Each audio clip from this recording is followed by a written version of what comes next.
युवा साथियों, ये वीडियो बड़ा महत्वपूर्ण आप लोगों के लिए इसलिए होगा कि आप इसको गौर से सुनिए और चिंतन और मनन करें। चाहे बीजेपी सरकार हो, 5 साल तक सड़कों पर संघर्ष किया, लाठियां खाई और युवाओं के लिए लड़ाई लड़ी, और चाहे कांग्रेस सरकार हो, जेल में जाना, जेल गया, लाठियां खानी, लाठियां खाई, लेकिन पीछे कभी नहीं हटा, युवाओं के लिए लड़ता रहा। और इसका परिणाम भी निकला, कई हजारों यानी कि लाखों लोगों को नौकरियां भी मिली। अलग अलग परिस्थितियां आती है, अलग अलग चीजें आती हैं साथियों। जैसे मैं उदाहरण देना चाहूंगा, सेकंड ग्रेड भर्ती परीक्षा का पेपर लीक 24 दिसंबर को वो बस पकड़ी गई, वो परीक्षा पेपर लीक माना गया और रद्द कर दिया गया। उसके बाद शहीद स्मारक पर मैंने 28 दिसंबर को पेपर लीक को लेकर बड़ा प्रदर्शन किया, लेकिन जिन अभ्यर्थियों को शामिल होना था वो अभ्यर्थी कम संख्या में शामिल होकर यह दर्शाया कि उनको पेपर लीक की कोई चिंता नहीं। हालांकि जिन लोगों को हम चुनकर भेजते हैं, चाहे एमएलए हो, चाहे सांसद हो, चाहे पार्षद हो, चाहे नेता हो, उनको केवल अपने वोटों की चिंता रहती है। अब चुनावी माहौल है, अभी भी अपने वोटों के लिए आप लोगों की आवाज उठाएंगे। लेकिन जब मेरा युवा तड़प रहा था, जब जेल के अंदर था, लाठियां खा रहा था, अनशन कर रहा था, तब वो चुप थे। लेकिन उस समय आपके साथ एक व्यक्ति था, उपेंद्र यादव, और जो आज भी साथ है। पेपर लीक को लेकर कि इसका खुलासा किया जाए, पेपर कहां से आया, किसने लीक किया, कौन कौन लिप्त है, इन अपराधियों को पकड़ा जाए, जो सुरेश डाका, भूपेंद्र सारंग, तमाम लोगों को पकड़ा जाए। इस चीज को लेकर 7 फरवरी को हमने आरकेसी के बाद प्रदर्शन किया। बदले में क्या मिला? आप लोगों की आवाज बुलंद करने के चक्कर बदले में हमें लाठियां और मुकदमा मिला।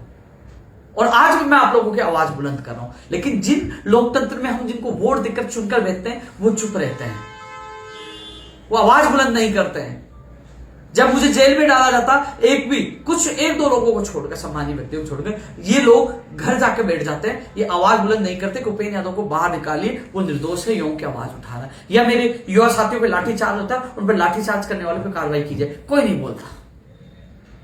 जहां मेरे युवा बेरोजगारों पर संकट आता, सबसे पहले मैं खड़ा रहता हूं। चाहे संविदा की भर्तियों का विरोध करना हो, चाहे रेगुलर भर्ती निकलवाना हो, चाहे एग्जाम करवाना, चाहे परिणाम निकलवाना, चाहे ज्वाइनिंग हो, जहां भी समस्या आता है, सबसे पहले मैं बेरोजगारों के साथ खड़ा रहता हूं।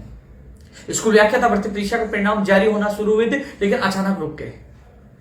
अब आवाज आ रही है कि आवाज उठाओ, इसका परिणाम जारी हो। तो साथियों, मैं कोशिश कर रहा हूं, आज हमारी माननीय मुख्यमंत्री प्रमुख सचिव साहब से मीटिंग प्रस्तावित है, उसमें स्कूल व्याख्याता का परिणाम तत्काल जल्द से जल्द जारी किया जाए सभी विषयों का। अध्यापक भर्ती परीक्षा का परिणाम जारी करके और जल्द से जल्द नियुक्ति प्रक्रिया पूरी की जाए, यह बात भी रखी जाएगी। चाहे वो पीटीआई भर्ती के फाइनल परिणाम का इंतजार कर रहे हैं, वो फाइनल परिणाम निकालकर उनको ज्वाइनिंग दी जाए, ये बात भी मैं मजबूती से रखूंगा। साथ में 1 लाख प्रक्रियाधीन भर्तियों का जो विभाग वाइज वर्गीकरण होकर और उनका कैलेंडर जारी किया जाए, ये मांग भी मैं आपकी मजबूती से उठाऊंगा।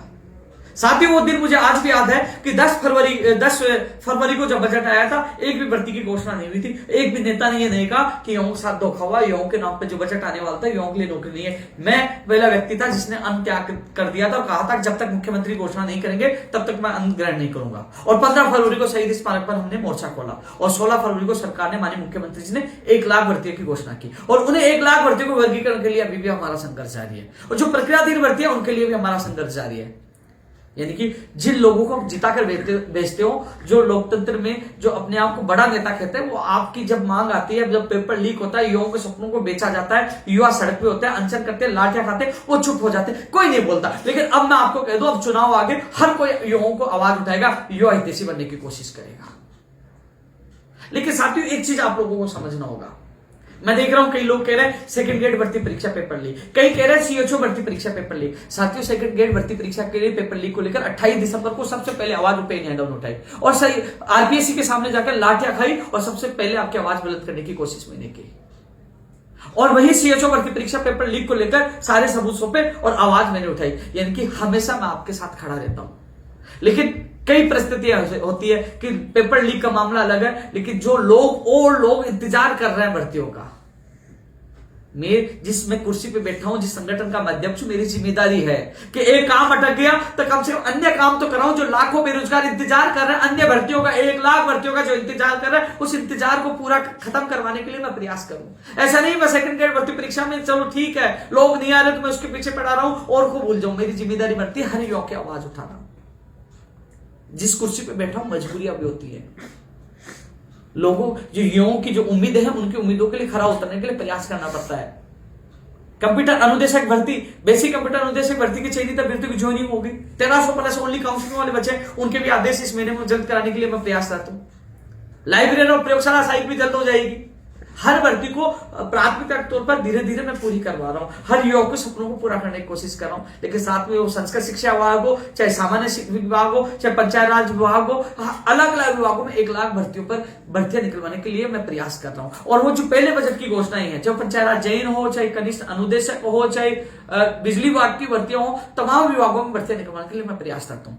तो साथियों, आज भी मुख्यमंत्री प्रमुख सचिव से 4 बजे मीटिंग प्रस्तावित है। उसमें जो लंबित जो तमाम भर्तियां हैं, चाहे बजट की घोषणाएं हो और चाहे 1 लाख भर्तियां हो, चाहे प्रत्याधीन भर्तियां, इनको मजबूती से मैं बात रखूंगा। और मजबूती से बात रखूंगा कि फर्स्ट ग्रेड के परिणाम निकाल के जल्द ज्वाइनिंग दी जाए और थर्ड ग्रेड के जो अध्यापक भर्ती परीक्षा का परिणाम भी जल्द जारी करके इनको भी जल्द ज्वाइनिंग दिया, ये बात भी रखूंगा। पीटीआई भर्ती के अभ्यर्थियों की भी बात रखूंगा और साथ में नई भर्तियों का कैलेंडर जारी, ये बात रखूंगा। मैं कोशिश करूंगा हर युवक की आवाज बुलंद करने की कोशिश करूंगा। और जो कंप्यूटर अनुदेशक, बेसिक कंप्यूटर अनुदेशक में जो चयनित अभ्यर्थी ओनली काउंसलिंग वाले हैं, उनका लेटर का जवाब बीकानेर निदेशालय से आज शिक्षा विभाग को भेज दिया जाएगा।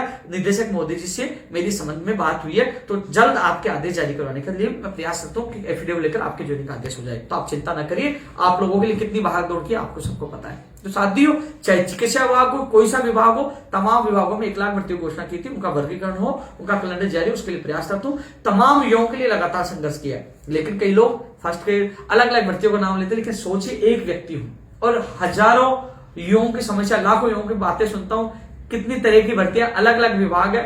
कोशिश करता हूं हर युवा को न्याय मिले। जो जिम्मेदार नेताओं की थी वो नहीं निभा पा रहे, लेकिन मैं कोशिश करता हूं लाठियां खाकर, जेल जाकर, कितना पता है आपकी आवाज उठाने के बदले में कितने मुकदमे मिले, कितनी लाठियां, कितनी मुझे प्रताड़नाओं का सामना करना पड़ा, फिर भी मैं आप लोगों की आवाज बुलंद कर रहा हूं। और मैंने कहा था, जब तक मैं इस संगठन में हूं, जब तक आप लोगों की आवाज यूं बुलंद करता रहूंगा, अंतिम सांस तक आप लोगों की आवाज उठाऊंगा। साथियों, आज मीटिंग प्रस्तावित है, तमाम मांगों को मैं मजबूती से रखूंगा और कल सुबह 10 बजे कर्मचारी चयन बोर्ड पीटीआई भर्ती परीक्षा का परिणाम जारी करवाने को लेकर हम बड़ी संख्या में इकट्ठे हो रहे हैं। क्योंकि पीटीआई भर्ती परीक्षा का परिणाम अभी जारी नहीं हुआ, तो पशु चिकित्सक भर्ती 2019 के जो हालात बने अभी तक वो पूरी नहीं हुआ। एफएसओ, डबल एओ, ये 3-4 भर्तियां आज भी न्यायालय में लंबित है, जिसकी भी आज मैं मुख्यमंत्री प्रमुख सचिव साहब से वार्ता होगी। उसमें ये मांग रखूंगा कि इसका फैसला करवाकर जल्द से जल्द भर्तियों को पूरा करवाया जाए। लेकिन आप देख लीजिए, न्यायालय में जाने के बाद 2019 से 23 चल रही है, वो आज तक लंबित है। मैं नहीं चाहता पीटीआई भर्ती की स्थिति ये बने, इसलिए कल बड़ी संख्या में इकट्ठे होकर और इसी महीने में जल्द से जल्द परिणाम जारी करवाने के लिए हम लोग कल संघर्ष करेंगे। पीटीआई भर्ती के अभ्यर्थी भी कल अधिक से अधिक संख्या में पूछे, लेकिन हर युवा के साथ हूं। आप अपने दिल पर हाथ रखिए, जो आपसे वोट लेते हैं, जो आपसे बहुत कुछ लेते हैं, यानी सत्ता में आते हैं और अब वो आपके बदौलत सत्ता में आते हैं, अब ऐसो सा आराम कर रहे हैं। वो किसान की, आम आदमी की, गरीब की, बेटे और बेटी की आवाज नहीं उठाते, पेपर बेचने पर, उनके सपनों को बेचने के खिलाफ आवाज नहीं उठाते, लेकिन हर समय उपेंद्र यादव आपके साथ रहता है। लेकिन एक व्यक्ति का काम नहीं हो तो दूसरे के लिए मुझे भागना पड़ता है, क्योंकि वो भी मेरा बेरोजगार साथी है। धन्यवाद।